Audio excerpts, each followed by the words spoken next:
अस्सलाम वालेकुम class, welcome to online classes.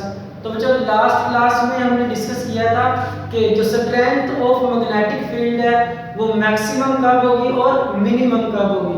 तो उसमें हमने पढ़ा था कि अगर हम एरिया को मैग्नेटिक फील्ड लाइंस की डायरेक्शन के परपेंडिकुलर रख दें, ठीक है, अगर लाइंस की क्या रख दें, परपेंडिकुलर रख दें, तो स्ट्रेंथ क्या होगी, मैक्सिमम होगी, ठीक है। और अगर हम एरिया को क्या रख दें, parallel to the magnetic field lines रख दें, ठीक है। फॉर एग्जांपल अगर इस तरह लाइन गुजर रही है इस डायरेक्शन में, ठीक है बच्चों, तो इसके इसी डायरेक्शन में हम क्या रख दें, सरफेस रख दें।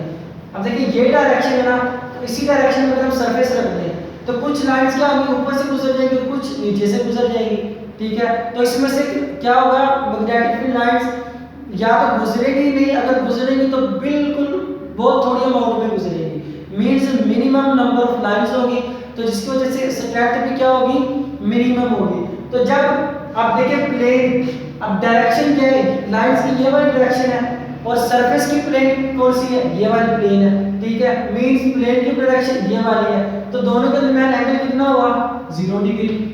तो जब angle plane of the surface और direction of magnetic field line 0 degree होगा, तो जो हमारे पास मैग्नेटिक फील्ड की स्ट्रेंथ है वो भी क्या होगी, मिनिमम होगी, ठीक है बच्चों। अब ये तो केसेस थे कि जब हम किसी सरफेस को परपेंडिकुलर या पैरेलल रखेंगे तो स्ट्रेंथ पे क्या इफेक्ट पड़ेगा। अब अगर हम किसी सरफेस को, अब हम डिस्कस करेंगे कि अगर किसी सरफेस को हम मैग्नेट के करीब रखें तब क्या होगा और अगर दूर रखें तो तब क्या होगा। तो बच्चों पहला केस हम डिस्कस करते हैं कि नियर टू द मैग्नेट,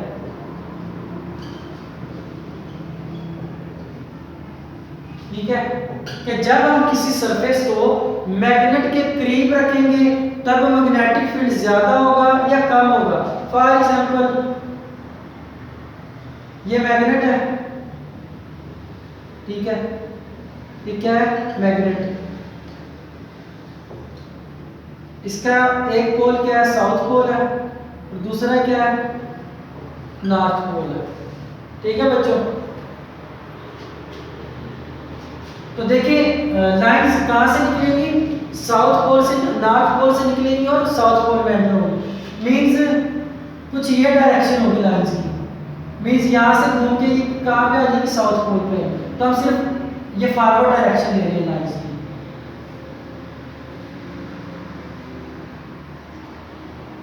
ठीक है, ये सारे घूम के इसी साउथ पोल पे आ जाएंगे। अब देखिए जब कोई सरफेस क्या होगी, मैग्नेट के करीब होगी तब क्या होगा। फॉर एग्जांपल यहां पे मैं सरफेस रख देता हूं,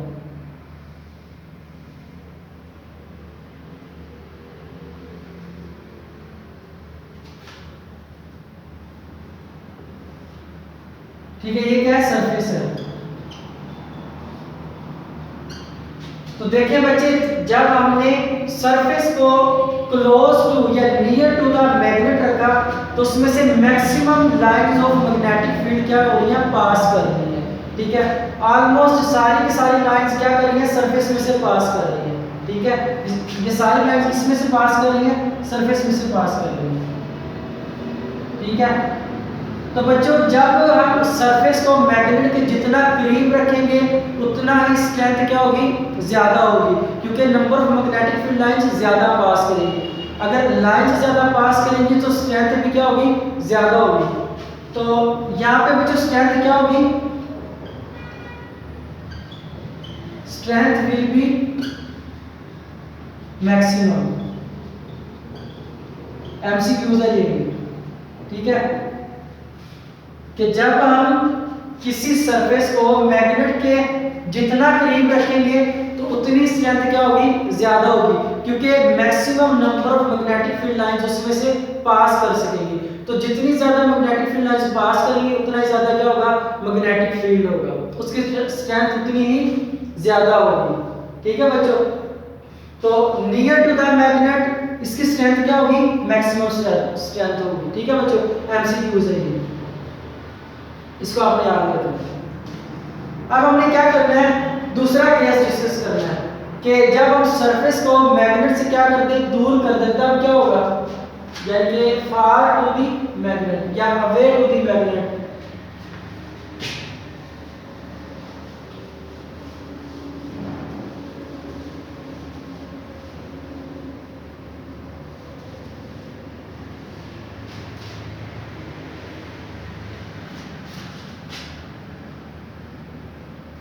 पहले हमने सरफेस को क्या रखा था, क्लोज रखा था, यानी कि मैग्नेट के करीब रखा था। अब हम सरफेस को मैग्नेट से दूर रखेंगे। फॉर एग्जांपल यहाँ पे सरफेस बनी हुई है,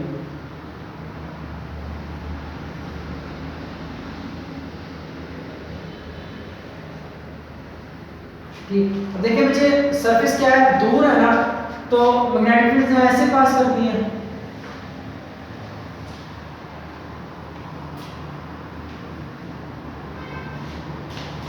तो देखिए बच्चे, वेरी फ्यू लाइंस, बहुत कम लाइंस क्या हो रही है, सरफेस में से गुजर रही है एज कंपेयर टू द, जब हमने सरफेस को क्या रखा था, क्लोज टू द या नियर टू द मैग्नेट रखा था, ठीक है।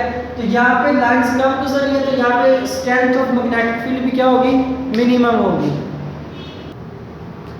तो बच्चों, जैसे ही हमने क्या किया, सरफेस को मैग्नेट से दूर किया, तो strength of the magnetic field भी क्या हो गई है, कम हो गई है। सिर्फ few lines of the magnetic field वो क्या कर रही है, सरफेस में से पास कर रही है। जब हमने सरफेस को मैग्नेट के करीब रखा था, तो हमने देखा था कि मैक्सिमम सारी लाइंस ही सरफेस में से गुजर रही है, तो वहां पे मैग्नेटिक फील्ड क्या था, स्ट्रॉन्गर था।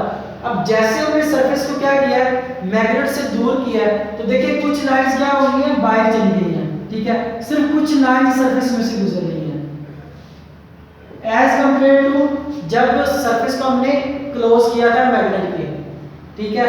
तो यहाँ पे मैग्नेटिक फील्ड क्या होगा, वीकर होगा या मिनिमम होगा। तो जब हम किसी सरफेस को मैग्नेट से दूर रखेंगे, so the strength will be minimum, ठीक है बच्चों। MCQs,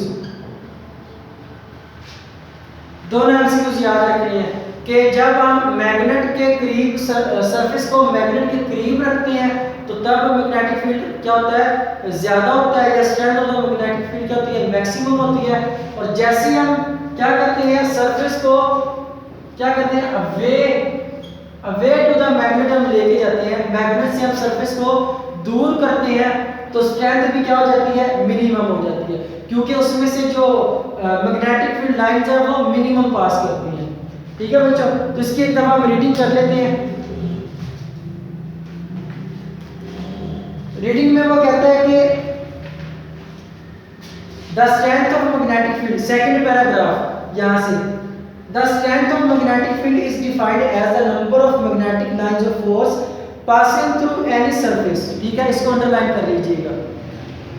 the number of lines of force is maximum, इसको भी अंडरलाइन करना है कि मैक्सिमम कब होगी, when the surface is held perpendicular to the magnetic lines of force, इसको अंडरलाइन कर लीजिएगा, एमसीक्यूज है कि जब प्लेन को परपेंडिकुलर रखेंगे तो फोर्स क्या होगी, मैक्सिमम होगी।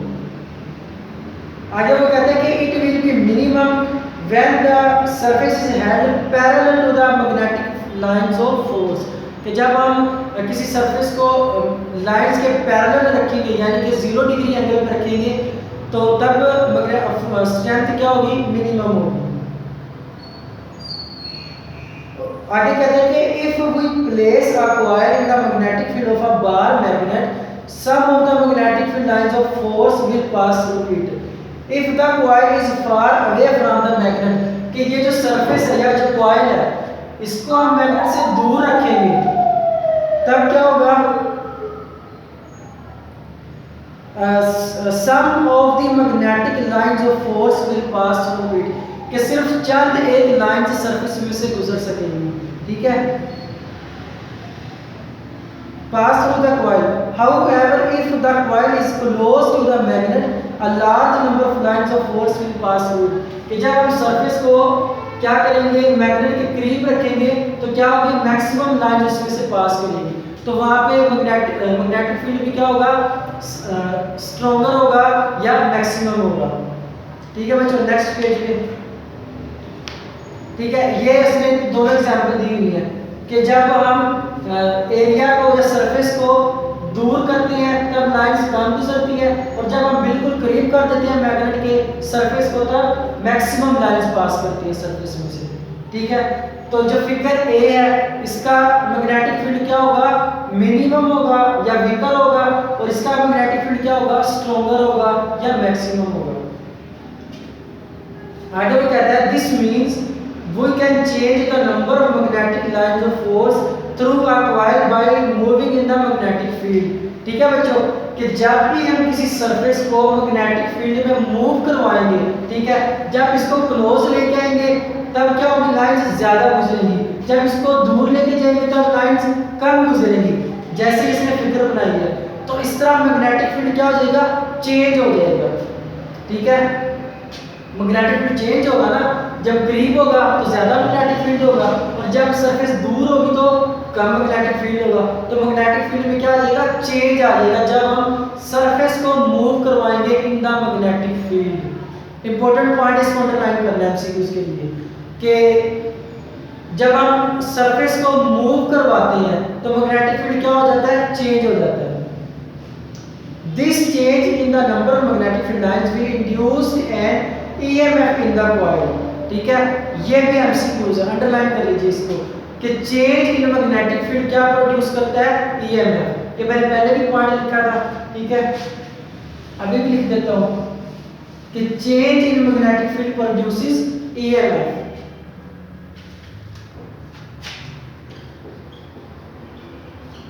Change in magnetic field produces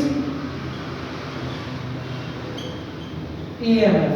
ठीक है बच्चों, जैसे मैग्नेटिक फील्ड लाइंस में चेंज आएगा, ठीक है, तो वो फौरन से क्या प्रोड्यूस कर देगा, ईएमएफ प्रोड्यूस करेगा, और ईएमएफ क्या प्रोड्यूस करेगी, करंट प्रोड्यूस करेगी, और उस करंट को हम क्या बोलेंगे, इंड्यूस्ड करंट बोलेंगे। आगे वो कहता है कि this is the basic principle of production of electricity.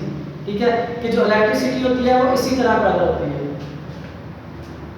कि मैग्नेटिक फील्ड चेंज होगा, मैग्नेटिक फील्ड के चेंज करने से क्या प्रोड्यूस होगी, ईएमएफ प्रोड्यूस होगी, और ईएमएफ क्या प्रोड्यूस करेगी, इलेक्ट्रिक करंट या इलेक्ट्रिसिटी, इलेक्ट्रिक करंट प्रोड्यूस करेगी। ईएमएफ क्या प्रोड्यूस करेगी, इलेक्ट्रिक करंट, और इस करंट को हम क्या बोलेंगे, इंड्यूस्ड करंट बोलेंगे। चलिए आगे हम पढ़ लेते हैं। जो एक्टिविटी है ये आपने नहीं करनी, आपके सिलेबस में नहीं है। ठीक है, तो यहां से स्टार्ट करते हैं। देखिए इलेक्ट्रोमैग्नेटिक इंडक्शन उसने लिखा हुआ है, ये जो ब्लू बॉक्स है इसको हम पढ़ लेते हैं। वो कहता है कि the process of generating an induced current in a circuit by changing the number of magnetic lines of force passing through it is called electromagnetic induction। कि जैसे हम क्या करते हैं, मैग्नेटिक लाइंस को चेंज करेंगे तो वो क्या प्रोड्यूस करेगा, इंड्यूस्ड करंट पैदा करेगा। इस इंड्यूस्ड करंट के पैदा करने को हम क्या बोलेंगे, इलेक्ट्रोमैग्नेटिक इंडक्शन। ठीक है, इसको एक दफा रिवाइज कर लेते हैं। तो बच्चों इलेक्ट्रोमैग्नेटिक इंडक्शन एक प्रोसेस है, क्या है, प्रोसेस है जिसमें हम क्या करते हैं, इंड्यूस्ड करंट पैदा करते हैं। कैसे, मैग्नेटिक फील्ड लाइंस को चेंज करके। ठीक है, मैग्नेटिक फील्ड लाइंस को चेंज करने से जो इंड्यूस्ड करंट पैदा होता है, ठीक है, इस सारे प्रोसेस को हम क्या बोलते हैं, इलेक्ट्रोमैग्नेटिक इंडक्शन। इसको हम लिख लेते हैं, यहां पर लिख लेते हैं।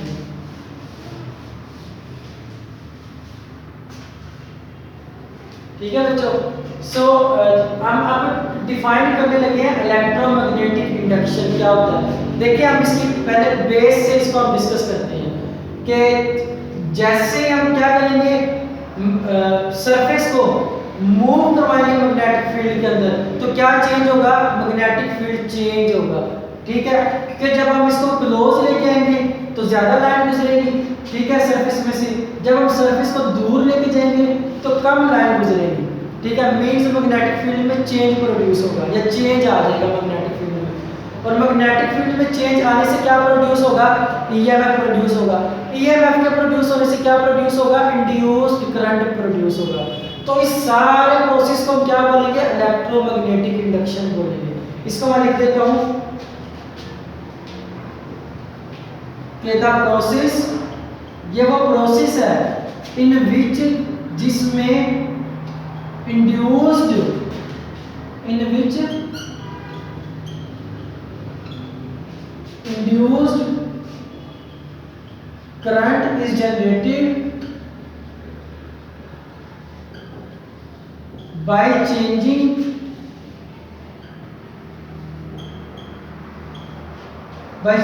द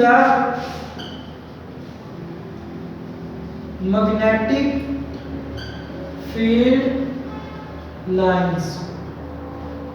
ठीक है बच्चों, तो ये किसकी डेफिनेशन है, इलेक्ट्रोमैग्नेटिक इंडक्शन की, कि वो प्रोसेस जिसमें मैग्नेटिक फील्ड लाइंस को चेंज करने से जो करंट प्रोड्यूस होता है उस प्रोसेस को हम क्या बोलेंगे, इलेक्ट्रोमैग्नेटिक इंडक्शन।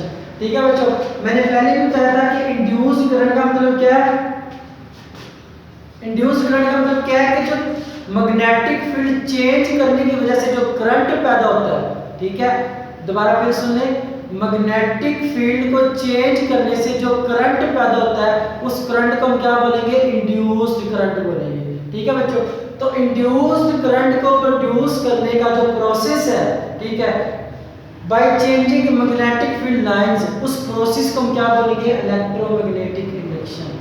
ठीक है बच्चों, आगे एक और की पॉइंट है, ये सबसे एंड में लिखा हुआ है, ब्लू बॉक्स में लिखा हुआ है, पेज नंबर 127 पे सबसे एंड में लिखा हुआ है कि the value of induced EMF is directly proportional to the change in the number of magnetic field lines, कि जितना ज्यादा लाइंस में चेंज आएगा उतनी ज्यादा ईएमएफ पैदा होगा। ठीक है बच्चों, इंपॉर्टेंट एमसीक्यूज है, इसको मार्क कर लीजिएगा, ये जो ब्लू बॉक्स है एंड पे इसको मार्क कर लीजिएगा एमसीक्यूज के लिए। और ये जो ऊपर डेफिनेशन लिखी हुई है इलेक्ट्रोमैग्नेटिक इंडक्शन की, इसको भी आपने मार्क करना है। ठीक है, so the rate of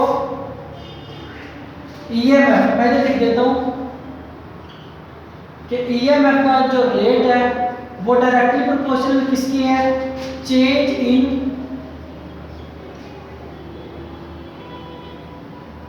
magnetic field lines, magnetic field lines.